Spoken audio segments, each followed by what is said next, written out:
नमस्कार.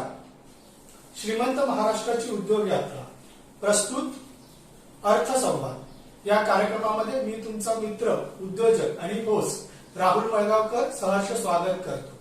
आपण मध्यमवर्गीय उद्योजकांना त्यांचा व्यवसाय हा लोकांपर्यंत पोहोचवण्यासाठी अर्थसंवादच्या नावाने हे एक व्यासपीठ तयार करून दिलेले आहे आणि आज या व्यासपीठाच्या माध्यमातून आपल्याला आणखी एक नवीन पाहुणे लाभलेले आहेत की ज्यांचा व्यवसायामध्ये व्यावसायिक म्हणून 20 वर्षाचा प्रवास पूर्ण झालेला आहे आणि त्यांचा हा व्यवसाय ते त्यांच्याच दृष्टीने अग्रेसर करत आहे. तर फायनान्शियल प्लॅनिंग या क्षेत्रामध्ये स्वतःला 20 वर्षाचा एक प्रदीर्घ असा अनुभव देणारा किंवा असे एक अनुभवी व्यक्तिमत्व आपल्याला लाभलेले आहे. तर आपले आजचे पाहुणे आहेत विनोद कांबळे सर. कांबळे सर नमस्कार. अर्थसंवादच्या तुमच्या कार्यक्रमामध्ये मी खरंच तुमचं स्वागत करतो आणि तुमचं जे काही इतके 20 वर्षाचा हा अनुभव आहे या अनुभवाच्या माध्यमातून आमचे जे काही उद्योजक आहेत जे होऊ घातलेले आहेत किंवा जे होणारे उद्योजक आहेत किंवा ऑलरेडी जे उद्योजक त्यांच्या अर्ली फेज मध्ये आहेत या सगळ्यांना तुमच्या अनुभवाचा फायदा मिळावा असा एक प्रयत्न आपण आज या चर्चेच्या माध्यमातून करणार आहोत. तर कांबळे सरांचा आपण थोडक्यात ना बॅकग्राऊंड जाणून घेऊया. सो सर जन्म कुठला? मुंबईचा. अच्छा, म्हणजे हार्डकोर मुंबईकर. ग्रेट. आणि मग शिक्षण विक्रोळी येथे विद्या विकास एज्युकेशन सोसायटी यांचा विकास हायस्कूल म्हणून जी शाळा आहे तिथेच अगदी नर्सरी पासून अप टू ग्रॅज्युएशन. अच्छा, ग्रॅज्युएशन मध्ये पण आणि तिथेच नाईट कॉलेजला ज्युनियर कॉलेजला 11वी-12वी केल्यानंतर नाईट कॉलेजला FY SY TY तिथेच केलं. नाईट कॉलेज का? दिवसा काम करायचं आणि त्या हिशोबाने. कशा प्रकारची दिवसाची? म्हणजे बेसिकली कसं आहे माहितीये, ही एक ती पिढी आहे ना ज्यांनी स्वतःचं शिक्षण हे स्वतःच्या मिळकतीतून केलेले असं म्हणायला हरकत नाही. त्यामुळे हल्लीच्या ज्या जनरेशनला बऱ्याचदा आपण म्हणतो की शिक्षण आहे, फीज आहे, या इझिली अवेलेबल होतात. पॅरेंट्सने त्याचं प्लॅनिंग कुठेतरी करून ठेवलेलं असतं. पण मे बी माझी पण पिढी थोडक्यात तशीच होती. मी जेव्हा शिक्षण घेत होतो BSc ला किंवा MSc ला होतो तेव्हा मला सांगायलाही आनंद होतो की मी पण माझ्या MSc ची फी स्वतः भरली. सो मग तुम्ही नाईट स्कूलला जेव्हा शिकत होता तेव्हा तुम्ही मॉर्निंग क्लासमध्ये असे काय पद्धतीचे काम करत होता? मी एका ठिकाणी सेल्समन म्हणून कामाला होतो. ओके. सेल्समन होतो, त्यानंतर कंपनीचा सेल्समन झालो. असा तो प्रवास मी सुरुवात केला आणि त्यावेळेला मी नाईट कॉलेजला 13वी 14वी 15वी ग्रॅज्युएशन कम्प्लीट केलं. म्हणजे 3 वर्ष तुम्ही त्या कंपनीत जॉबही करत होता आणि मग शिक्षणही कम्प्लीट करत होता. मग शिक्षण चेंज झालं म्हणजे संपल्यानंतर तुम्ही जॉब चेंज केला? सेल्स लाईन मध्येच होतो. कंपनी चेंज झाली, जॉब प्रोफाईल सेम होता. मग काय प्रोडक्ट विकत होता? तर फार पूर्वी सुरुवातीला मी गोकुल आईस्क्रीम या कंपनीमध्ये कामाला होतो सेल्समन म्हणून. मग त्यानंतर मोतीलाल मसाला यांचा मंगल मसाला म्हणून होता. नंतर एक चॅम्पियन बिस्किट म्हणून होता, तारापूरला कंपनी आहे, ज्यांचं क्रिस्पी नावाचं बिस्किट आहे. अच्छा. तिथे काम केलं. त्यानंतर लोलो चॉकलेट म्हणून आहे, त्या चॉकलेट कंपनीमध्ये गेली 10 वर्ष सतत मी कामाला होतो. म्हणजे तुमचा ऍज अ सेल्स पर्सन वेगवेगळ्या कंपन्यांमध्ये हा किती वर्षाचा अनुभव आहे? मला एक 12-13 वर्षांचा अनुभव आहे. आणि मग तिथे तुमचं नक्की जॉब काय असायचं की नवीन लोकांपर्यंत पोहोचणं की एक्झिक्युटिव्ह असलेली डिस्ट्रीब्युटरशिप सांभाळणं? फार सुरुवातीला अगदी दुकानात जाऊन ऑर्डर घेण्याचा स्वरूपाचं काम होतं. पण मग त्याच्यानंतर हळूहळू डिस्ट्रीब्युटर बनवणे, सुपर शॉपीस बनवणे, सेल्स टीम हँडल करणे असा तो प्रवास होता. लास्ट एक 6 ते 7 वर्ष मी एरिया सेल्स मॅनेजर म्हणून कामाला होतो. तेव्हा माझ्याकडे पूर्ण महाराष्ट्र, मुंबई, ठाणे, रायगड सोडून हे काम होतं आणि तिथे मी सुपर डिस्ट्रीब्युटर आणि सेल्स टीम हँडल करायचो. क्या बात आहे, क्या बात. मग एक sales person with the product आणि मग त्याच्यातून तुमचं जे लाईफ टर्नअराउंड झालं ऍज अ फायनान्शियल प्लॅनिंग, हा प्रवास कसा होता? दुसरीकडे काम करताना नेहमी कंपनीचे प्रेशर्स वगैरे खूप असायचे. मग ह्याच्यातून मी म्हटलं स्वतःच का काम चालू करू नये आणि मग त्या हिशोबाने पार्ट टाइम LICची एजन्सी वगैरे घेतली आणि एक LICची एजन्सी ती पार्ट टाइम 4-5 वर्ष केली. मग त्यानंतर असं वाटलं की नाही फुल टाइम स्वतःचा व्यवसाय चालू करायचा आणि मग त्या हिशोबाने LICची एजन्सी पूर्ण वेळ घेतली आणि आता त्यानंतर LICची एजन्सी आहे.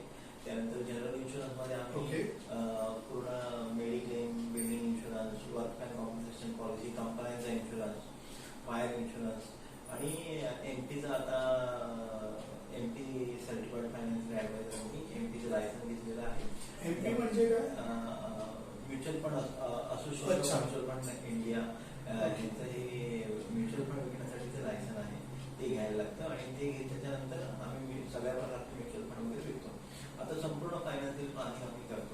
मग जेव्हा तुम्ही LIC मध्ये आलात, ऑफकोर्स तुम्हाला LIC ची काही एंट्रन्स एक्झाम वगैरे झाली हो. असं, मग एंट्रन्स झाली त्यानंतर मग तुमचं ट्रेनिंग वगैरे झालं त्या हा, संदर्भात? LIC 15 दिवसाचं ट्रेनिंग वगैरे असतं, नंतर मग प्रोडक्ट नॉलेज वगैरे होतं आणि त्याचबरोबर मी स्वतःला डेव्हलप करण्यासाठी पण काही ट्रेनर्स वगैरे जे आहेत त्यांच्याकडे मी स्वतःसाठी ट्रेनिंग घेतलंय. लार्जर डायस एज्युकेशन अकॅडमी म्हणून आहे, जे इन्शुरन्स क्षेत्रामध्ये लार्जर डायस म्हणून हे कोच आहेत, ते मार्गदर्शन करतात आणि त्यांच्याकडे गेली मी सतत 7-8 वर्ष आज चालू त्यांच्या बरोबर आहे. अच्छा. सो मग इन्शुरन्स सेक्टर आपण जेव्हा म्हणतो तेव्हा जेव्हा कोणी सांगतं की तुम्ही LIC मध्ये आहे किंवा असे जेव्हा इन्शुरन्स मंडळी येतात, तर आपसूक काही काळासाठी काही ना लोक थोडी आपल्यापासून पळतात. हा अनुभव आलाय तुम्हाला? सुरुवातीपासून आम्ही कधी लोकांना प्रोडक्ट विकायला गेलो नाही, आम्ही अवेअरनेस करण्याचं काम करत होतो आणि त्यामुळे आम्हाला तसा काही खूपसा अनुभव आला नाही. पण बऱ्याचशा लोकांकडनं ऐकून होतो आणि बऱ्याचशा लोकांकडनं ह्याच्याबद्दल ऐकण्यात आलं पण होतं. पण त्याच्या मागचं म्हणजे लोक का अशी वागतात की कारण लोक जे आहेत LIC एजंट झाले की पहिले लोकांना विकायला जातात. आम्ही ते न करता आम्ही लोकांच्या ज्या काय अडचणी आहेत ते सॉल्व्ह करण्याचा प्रयत्न जास्त केला आणि मग त्याच्यातून आम्हाला तो बिझनेस वगैरे मिळाला. आम्ही कधीच प्रोडक्ट विकला नाही. अच्छा. आम्हाला त्यांच्या लाईफ मध्ये काय कॉन्ट्रीब्युट करता येईल याचा आम्ही जास्तीत जास्त प्रयत्न केला. अच्छा, तुमचा जो LIC किंवा इन्शुरन्स सेक्टर मध्ये येण्याच्या आधीचा जो सेल्सचा अनुभव होता, बरोबर, तो तुम्हाला इथे कसा कामी आला? अतिशय चांगलं, कारण हेही प्रोडक्ट विकायचं तेही प्रोडक्ट विकायचं होतं, त्याच्यामुळे आम्हाला काय खूप अशी अडचण त्याच्यामुळे भासली नाही, ऑलरेडी सेल्स बॅकग्राऊंड वगैरे असल्यामुळे. पण एक एक्झिस्टिंग दिसणारा प्रोडक्ट विकणं आणि इन्शुरन्स हे तसं दिसत नाही. It's all about the calculations आणि हायपोथेटिकल ब्लॅक अँड व्हाईट कागद आहे, जोपर्यंत तो वापरात येत नाही किंवा ऍक्च्युली कोणी त्याचं बेनिफिट घेत नाही. मग तो फरक कसा पॅच केला?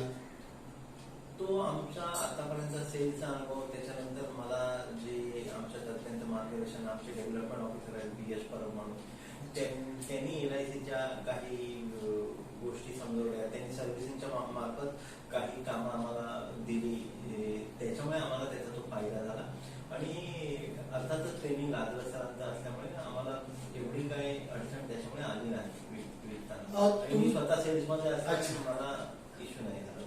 तुमच्या एक गोष्ट लक्षात येत असेल की आपण असं म्हणतो की आपलं शिक्षण BA झालं, BCom झालं, BSc झालं किंवा कुठलीही तुम्ही डिग्री घेतली किंवा पोस्ट ग्रॅज्युएशन केलं की आपलं शिक्षण तिथे संपतं आणि आपले अर्निंगचे माध्यम सुरू होतं.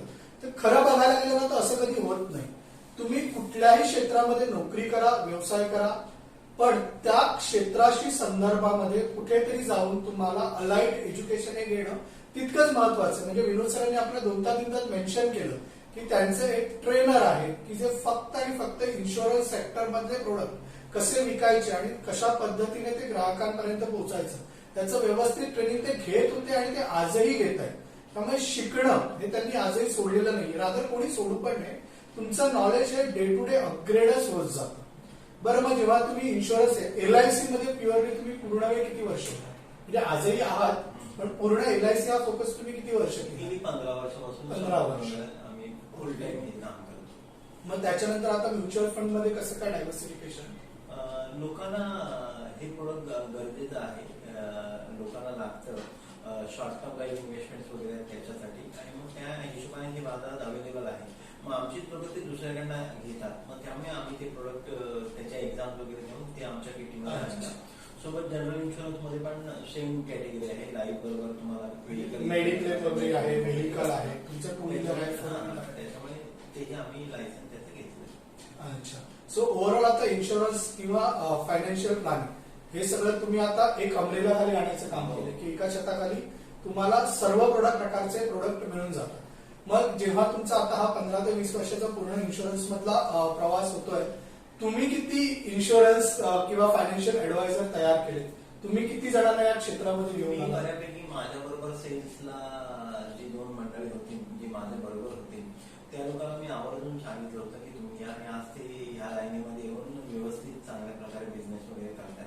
ते त्यावेळेला जॉबच्या वगैरे सर्च मध्ये होते. मी त्यांना सांगितलं की जॉब वगैरे करायच्या भानगडीत पडू नका, तुम्ही same as it is line मध्ये जर आलात तर नक्कीच, कारण मी तुम्हाला खूप काही इन्शुअर ठेवू शकतो. तुम्ही मला 2-4 लोकांचे अजून रेफरन्स द्याल, पण खरोखर जर तुम्ही या क्षेत्रामध्ये आलात ना तर तुमच्या बरोबर असंख्य लोक, तुमच्या माहितीतली जी लोक आहेत आणि तुम्ही स्वतः काम करताय, त्याच्यामुळे तुम्ही स्वइच्छेने खूप हार्डकोर काम करत, त्याच्यामुळे समाजातली 150, 200, 500, 1000 तुम्ही जेवढे क्लायंट कराल ना तेवढी लोक इन्शुअर्ड होतील. मला तुम्ही 2-5च क्लायंट द्याल, 10 द्याल, 15 द्याल, 50 द्याल, पण आज जी समाजात 500 लोक तुमच्या पासून इन्शुअर्ड होतील, ते खूप गरजेचं आहे.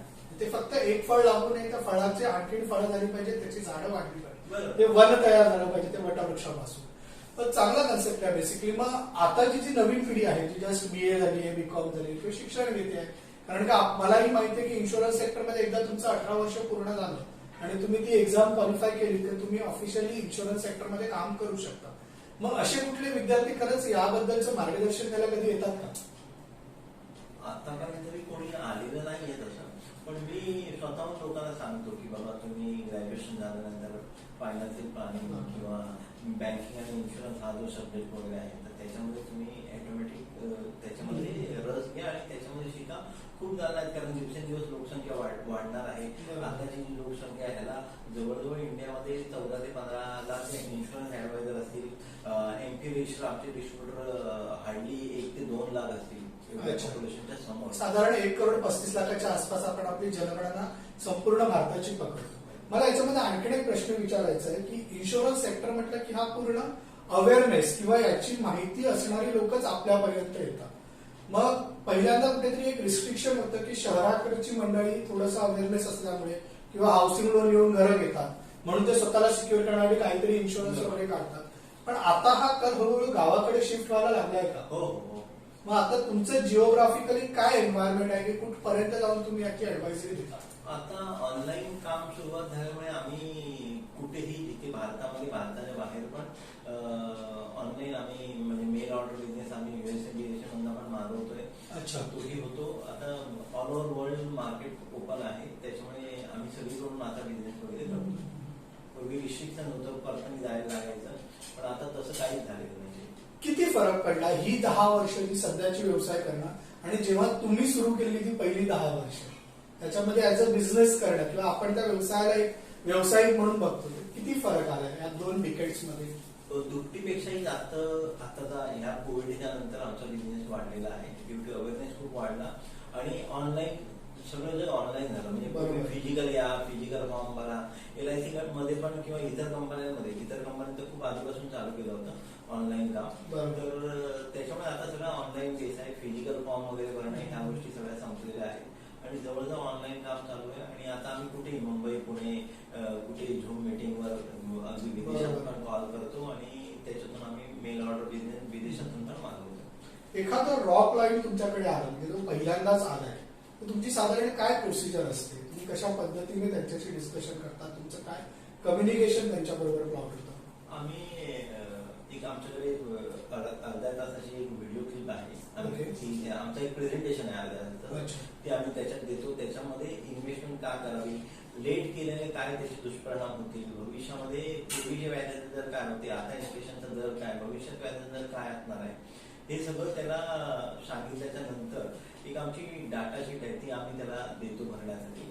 आणि मग ती भरल्याच्या नंतर ती काय लगेच मिळत नाही आम्हाला. आम्ही 4-5 दिवसाचा वेळ देतो त्यांना आणि ती मिळाल्याच्या नंतर आम्हाला त्याच्यावर आम्ही फायनान्शियल प्लॅनिंग चालू करतो की तिथे लोक घेऊ शकतात, पूर्वीचा काय इन्शुरन्स आहे का, सध्याचा इन्कम काय, एक्सपेन्सेस काय, त्यांच्यावर जबाबदाऱ्या काय आहेत, त्यांच्यावर त्यांनी किती लोन घेतलेलं आहे, ह्या सगळ्या गोष्टींचा विचार केल्यानंतरच तो इन्शुरन्स. अगदी साधं सांगायचं झालं तर अगदी बेसिक काही नाही पकडलं आपण, नुसता टर्म इन्शुरन्स जरी पकडला, तुम्ही जर तो वयाच्या 20व्या वर्षी काढला असाल जी तुम्हाला एक्स किंमत लागते, ते जर तुम्ही वयाच्या 40व्या वर्षी काढला तर तुम्हाला एक्स इंटू 2.5 लागत असतो.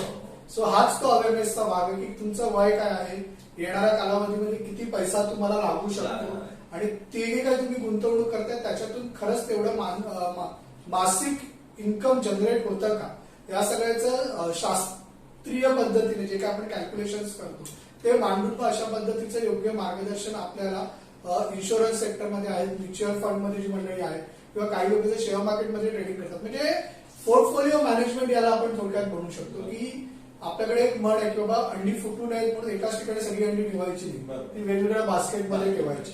सो इन्शुरन्स, त्याच्यानंतर मग मेडिक्लेम्स आल्या तुमच्या, त्याच्यानंतर इतर काही सेफ्टी पॉईंट ऑफ व्ह्यूचे इन्शुरन्स आहेत, काही गुंतवणूक आहेत. मग तुमच्याकडे येणारा ग्राहक हा बेसिकली सेफ्टीसाठी येतो की आपल्याला टॅक्स बेनिफिट मिळतं म्हणून येतो? नाही, लोकांचा इंटेन्शन हा प्रथम टॅक्स बेनिफिट मिळावा हाच असतो, पण आम्ही त्या टॅक्स बेनिफिट मार्फत टॅक्स बेनिफिट पण, सेफ्टी पण आणि फ्युचर फायनान्शियल गोल अचीव्ह करण्यासाठी पण हे सगळे आस्पेक्ट त्याचे पूर्ण करण्याचा प्रयत्न करतो. ऍट अ टाइम होत नाही, ही लेंदी प्रोसिजर आहे, पण तो क्लायंट आमच्या बरोबर त्या प्रवासात असेल तर त्याला किमान 4 ते 5 वर्ष सगळं हे कम्प्लीट करण्यासाठी लागतं. नाही, बऱ्याचदा असं होतं ना की आता तर गव्हर्नमेंटने टॅक्स स्लॅब्स पण बदलले. जर नवीन टॅक्स रिटर्न फाईल बघितलं त्याच्यावरती तुम्हाला एटीसीच्या अंडर जे काही बेनिफिट मिळतात ते असंही बदल झाले. मग याचा तुमच्या व्यवसायाला खरंच काही फरक पडेल? कारण का आता असं आहे की 2.5 लाख झालं, 3 लाख झालं की तुम्ही सरळ टॅक्सेबल झाला. हो, जुना जोपर्यंत तुम्ही बेनिफिट घेताय ज्यावेळी तुम्ही नवीन याच्यात स्विच ऑन तुमचं ते ऑप्शनच बंद होऊन जातं. मग एटीसीच्या अंडर इन्शुरन्स सेक्टरमध्ये बेनिफिट मिळतात म्हणून जी काही मंडळी आजपर्यंत ग्राहक म्हणून तुमच्याकडे जोडली जात होती, सो त्याचा आणि सध्या कुठलाही बेनिफिट नाहीये तरी माझ्या सेफ्टीसाठी म्हणून मी हे काही इन्शुरन्स घेतोय, तर हा एक फरक आहे का सध्याच्या? कोविड नंतर तो उलट जास्त वाढलेला अच्छा. आहे आणि लोक अवेअरनेसच्या हिशोबाने त्या दृष्टीने त्याकडे बघतात आणि जास्तीत जास्त स्वतःला इन्शुअर करण्याचा प्रयत्न करतात. मेडिक्लेम मध्ये पण खूप मोठी मोठी हॉस्पिटलची बिलं आता यायला लागलेली आहे, त्याचा अवेअरनेस पण वाढला आहे, त्यामुळे पण लोक मेडिक्लेम चांगल्या. असे काही इन्शुरन्स आहेत का जे आम्ही आयुर्वेदिक वगैरेला पण सपोर्ट करतात किंवा तुमच्या ज्या आयुर्वेदिक ट्रीटमेंट आहेत त्याला? मेडिक्लेम मध्ये आयुष ट्रीटमेंट वगैरे कव्हर होते. अच्छा, मग ती काही स्पेसिफिक संस्थांची की ओव्हरऑल कुठल्याही आयुर्वेदिक? नाही, आम्ही एचडीएफसी करतो, स्टार हेल्थ करतो.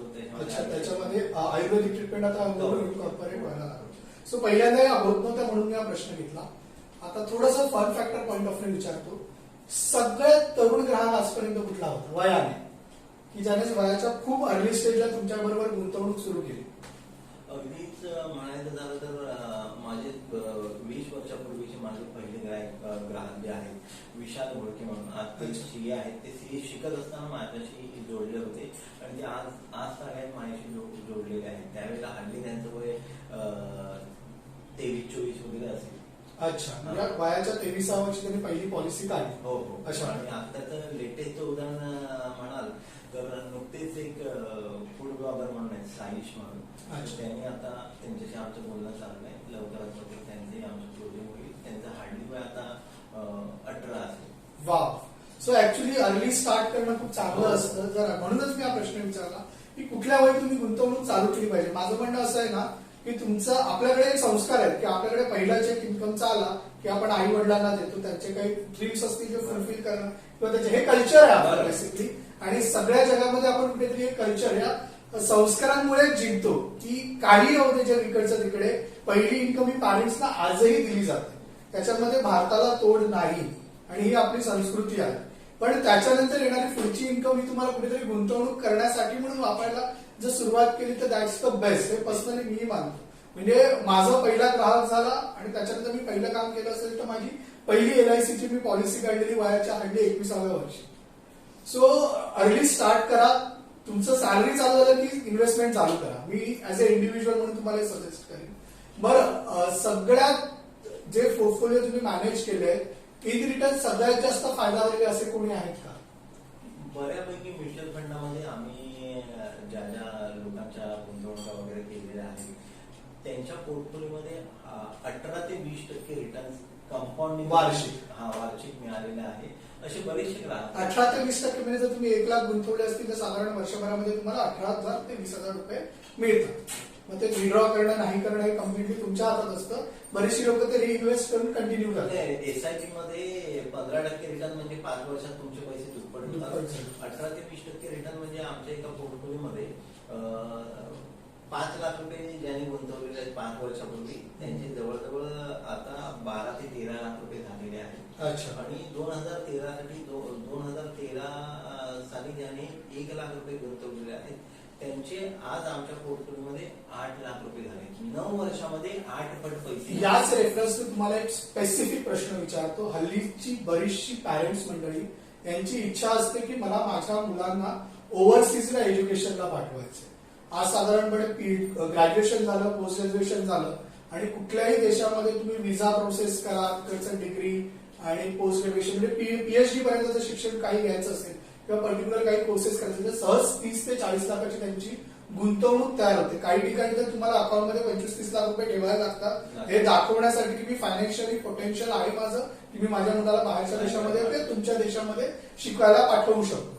मग एखाद्या तुमच्याच मिड एजची जी पॅरेंटिंग करणारी मंडळी आहेत की ज्यांना हे 40 ते 50 लाख मुलांच्या पोस्ट ग्रॅज्युएशनसाठी तयार करायचे असतील तर हे तयार करण्यासाठी त्यांनी किती वर्ष आधीपासून याचं प्लॅनिंग केलं पाहिजे? अगदी मुलांच्या जन्मापासून लोकांनी करावं आणि हार्डली उशिरा ज्यांना जाग येते त्यांच्यासाठी मी म्हटलं तर उशिरा जाग येते त्यांना काय ती लोक लोन घेऊन करतात, पण बऱ्यापैकी लोक 3-5 वर्षानंतर ह्या गतीने प्लॅनिंग सुरुवात करतात. 3-5 वर्षाच्या नंतर करतात. पण आम्ही तर अगदी नुकतंच बाळ जन्माला आल्यानंतर आमचं चालू होतं टार्गेट आणि त्या हिशोबाने आम्ही बऱ्याचशा लोकांसाठी अवेअरनेस प्रोग्राम पण घेतो. दर शनिवारी आमचा सॅटर्डे स्कूल म्हणून एक प्रोग्राम असतो. संध्याकाळी 6 ते 7 याची लिंक आम्ही आमच्या ग्राहकांना पाठवत असतो. ब्रॉडकास्ट डिशवर पाठवतो. आमच्या ऑफिसमधला त्यांना फोनद्वारे पूर्ण आठवड्यामध्ये आम्ही आमचं कॉलिंग वगैरे जातं आणि अशा प्रकारे जी लोक बसतात त्यांचा नंतर फॉलो वगैरे घेतला जातो. गोल मॅपिंग वगैरे केलं जातं. अशा प्रकारे आम्ही आमच्या ग्राहकांपर्यंत पोहोचतो आणि हे सगळं करून घेण्यासाठी प्रयत्न करतो. सो बेसिकली तुमच्याकडे जर वेळ असेल आणि तुम्हाला हे जर कार्यक्रम अटेंड करायचा असेल तर आम्ही कांबळे सरांचा नंबर खाली इंट्रोडक्शन मध्ये नक्की देऊ. सो तो नंबर तुम्ही घ्या, तुमचा कॉन्टॅक्ट नंबर त्यांच्याशी शेअर करा. अवेअरनेसच्या संदर्भातले त्यांचे जे काही कार्यक्रम असतात ते कार्यक्रम तुम्ही नक्की अटेंड करू शकता. कसं असतं माहितीये, माहिती असणं नेहमी चांगलं असतं. सो ती किमान माहिती तरी घेऊन ठेवा. म्हणजे कुठेतरी एक स्किल आहे, पोहणं एक स्किल आहे. भले मला येत नसेल पण पोहणं आलं तर कधीतरी आपण पाण्यात पडल्यावरती वाचू शकतो. हा अवेअरनेस सुद्धा असणं खूप गरजेचं आहे. तशाच पद्धतीच्या या काही गुंतवणूक आहेत ज्या तुम्ही करू शकता.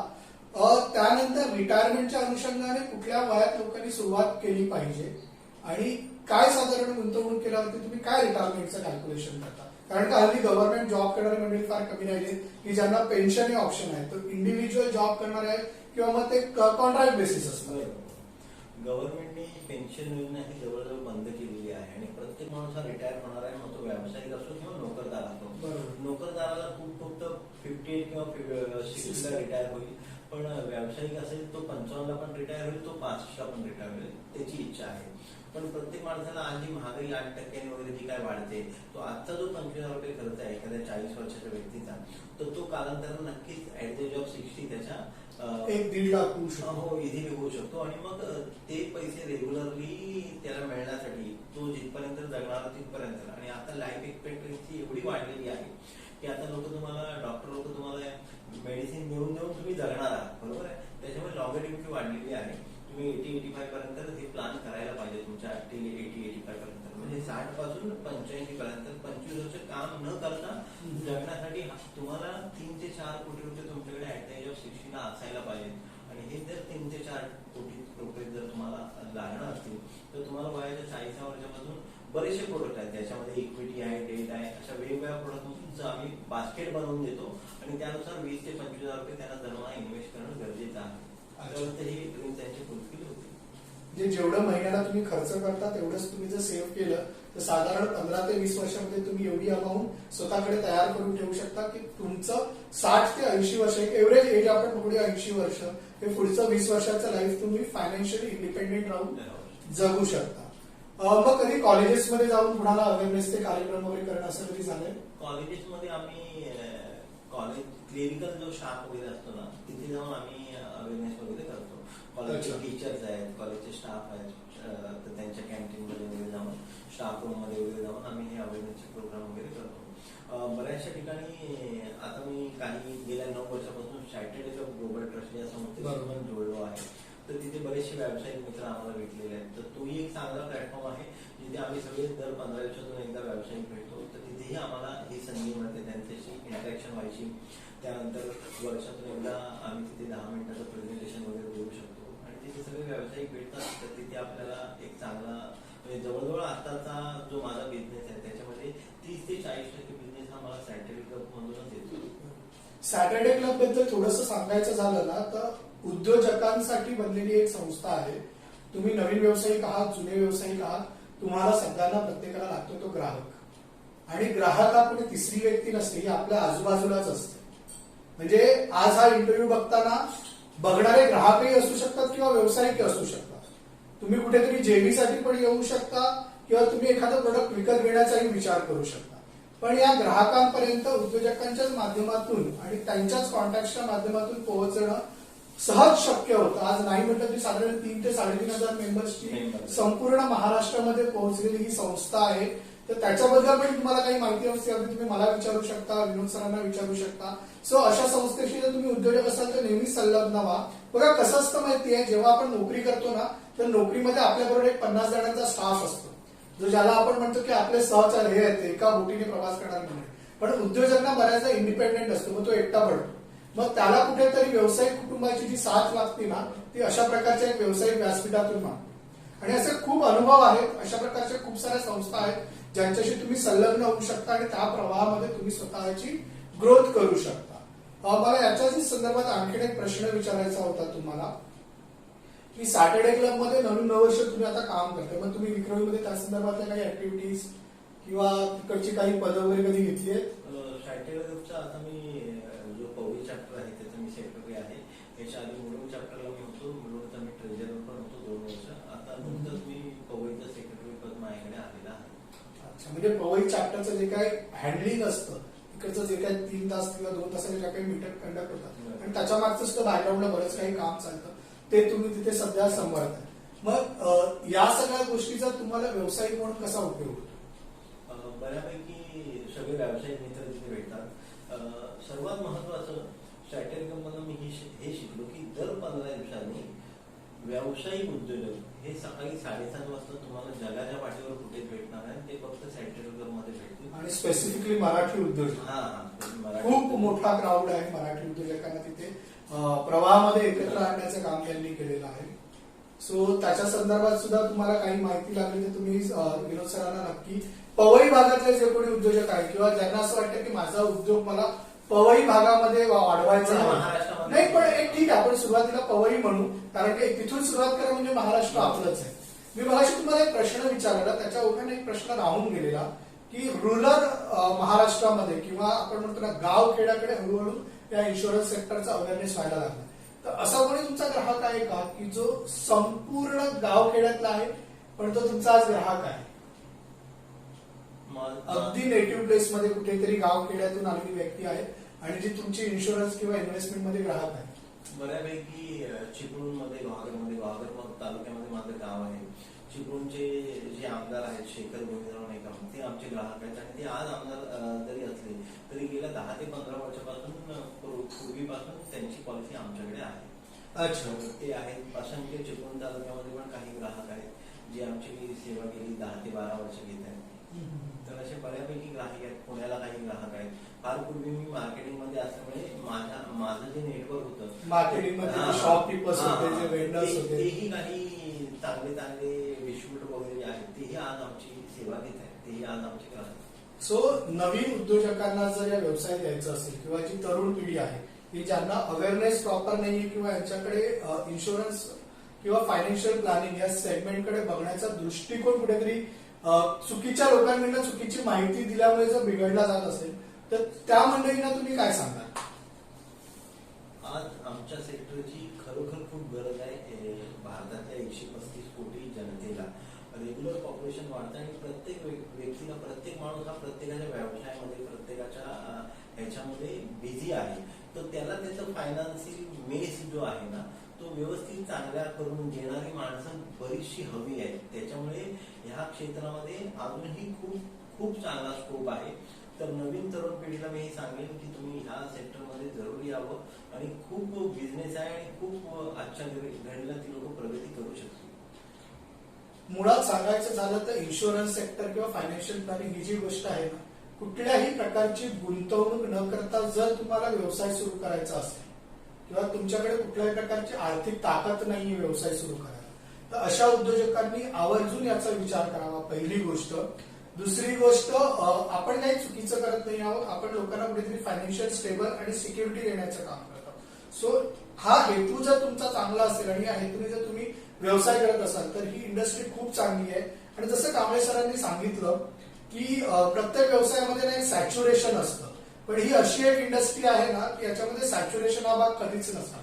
कारण का तुम्ही दिवसाचे वर्षाचे 365 दिवस 24 तास जरी धावायचा प्रयत्न केला आणि लोकांपर्यंत किंवा ग्राहकांपर्यंत पोहोचायचा प्रयत्न केला तरी फक्त भारत पकडला तरी त्याच्या 8.25 करोड किंवा 130 करोड जनतेपर्यंत पोहोचणं हे खरंच असंभव आहे. त्यामुळे सॅच्युरेशन येणं किंवा इथे ग्राहकांची कमतरता भासणं हे कधीच होऊ शकत नाही. एकमेव गोष्ट सुद्धा लक्षात घेऊन जरी तुम्ही हा व्यवसाय करायचा पाहिजे तरी नक्की आणि नक्की तुम्हाला बेनिफिट होऊ शकतो. मी शेवटी एवढंच सांगेन की या क्षेत्रामध्ये तुम्हाला काही करिअर म्हणून करायचं असेल तर तुम्ही कांबळे सरांशी संपर्क करू शकता किंवा तुम्हाला तुमचं मेसी झालेलं फायनान्शियल प्लॅनिंग अलाइट करायचं असेल तर तुम्ही विनोद सरांना फोन करू शकता किंवा तुम्हाला अपकमिंग काही फायनान्शियल प्लॅनिंग करायचे असतील तरीही तुम्ही याचा विचार करू शकता. या व्यतिरिक्त तुम्हाला काही खर्चाचे भविष्यात एक्सपेन्सेस दिसत आहेत भले ते टेम्पररी असो, शॉर्ट टर्म असो किंवा लॉंग टर्म असो, त्याचंही फायनान्शियल प्लॅनिंगचं गणित तुम्हाला जर बसवून घ्यायचं असेल तरी तुम्ही विनोद सरांना संपर्क करू शकता. तर थोडक्यात एवढंच सांगायचं आहे की आज 20 वर्षाचा अनुभव, हजारो वैयक्तिक आणि कंपनीचा पोर्टफोलिओ घेतलेलं असं हे व्यक्तिमत्व आपल्याला अर्थसंवादच्या माध्यमातून तुमच्यापर्यंत पोहोचवणं शक्य झालं. तर तुम्ही जो काही आम्हाला अमूल्य वेळ दिला त्याबद्दल तुमचे खूप खूप आभार. तुमच्यासारखे जे उद्योजक आहेत हा व्यासपीठ मध्यमवर्गीय उद्योजकांसाठी तयार केलेला आहे. ज्या उद्योजकांना साधारणपणे 6 ते 20 लाख रुपये वार्षिक अर्निंग असतं, मार्केटिंगवरती फार मोठा एक्सपेन्सेस करता येत नाही किंवा करण्याची त्यांची मानसिकता नसते तर तुमच्यासाठी खुला दिलाने हा व्यासपीठ आपण सुरू केलेला आहे. तुमच्यापैकी काही उद्योजकांना जर वाटत असेल की तुम्ही अशा पद्धतीने माझ्यासमोर या खुर्चीवर यावं तर माझाही संपर्क क्रमांक मी खाली देणार आहे. तुम्ही फक्त तुमचं नाव, कॉन्टॅक्ट नंबर आणि व्यवसायाचं स्वरूप आणि लोकेशन या गोष्टी मला पाठवून ठेवा आणि थोडे पेशन्स ठेवा. आम्ही डेफिनेटली तुमच्याकडे रिच आउट करू. अशाच पद्धतीचे वेगवेगळे व्हिडिओ पाहण्यासाठी आणि उद्योजकांबद्दलचा अवेअरनेस आणि माहिती मिळवण्यासाठी श्रीमंत महाराष्ट्राची उद्योग यात्रा या फेसबुक पेजला लाईक करा. आपलं जे युट्यूब चॅनल आहे त्याला सबस्क्राईब करा. तुमच्या माध्यमातून आणखी इतर काही व्यासपीठ आहेत की जिथे आपण हे इंटरव्ह्यू प्रमोट करू शकत असू तर त्याबद्दलची माहिती माझ्यापर्यंत नक्की पोहोचवा. त्या संदर्भातले आणखी काही अवेअरनेस मला किंवा त्यातलं नॉलेज मला काही देणं तुम्हाला शक्य असेल तर त्याबद्दल पण मला नक्की सांगा. आणि पुन्हा एकदा तुमचे खूप खूप आभार. मी राहुल रमेश मळगावकर, वास्तुतज्ञ आणि ज्योतिषी. या संदर्भातले पण तुमचे काही प्रश्न असतील तर अवश्य येऊ द्या. धन्यवाद.